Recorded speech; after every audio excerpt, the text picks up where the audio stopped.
एक और याकूब ने आंखें उठाकर ये देखा कि एसाव 400 पुरुष संग लिए हुए चला जाता है। तब उसने लड़के बालों को अलग अलग बांट कर लिया और राहेल और दोनों लौंडियों को सौंप दिया। दो और उसने सबके आगे लड़कों समेत लौंडियों को, उसके पीछे लड़कों समेत लिया को, और सबके पीछे राहेल और यूसुफ को रखा। 3 और आप उन सब के आगे बढ़ा और 7 बार भूमि पर गिर के दंडवत की और अपने भाई के पास पहुंचा। 4 तब एसाव उससे भेंट करने को दौड़ा और उसको हृदय से लगाकर गले से लिपट कर चूमा, फिर वे दोनों रो पड़े। 5 तब उसने आंखें उठाकर स्त्रियों और लड़के बालों को देखा और पूछा, ये जो तेरे साथ हैं सो कौन हैं?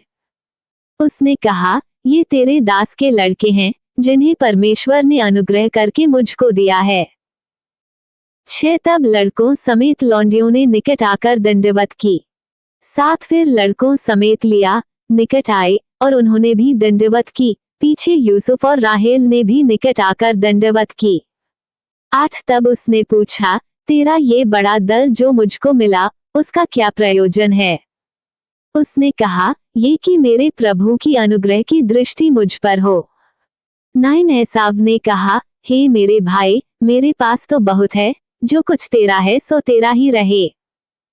10 याकूब ने कहा, नहीं नहीं, यदि तेरा अनुग्रह मुझ पर हो तो मेरी भेंट ग्रहण कर, क्योंकि मैंने तेरा दर्शन पाकर मानो परमेश्वर का दर्शन पाया है और तू मुझसे प्रसन्न हुआ है।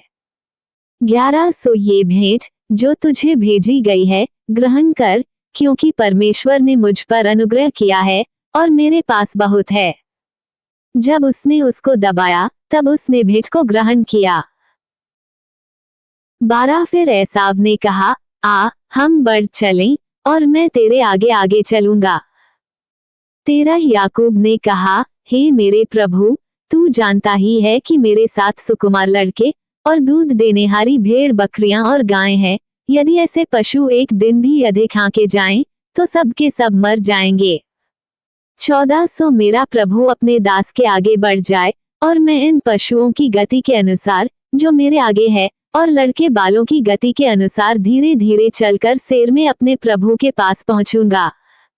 15 एसाव ने कहा, तो अपने संग वालों में से मैं कई एक तेरे साथ छोड़ जाऊं।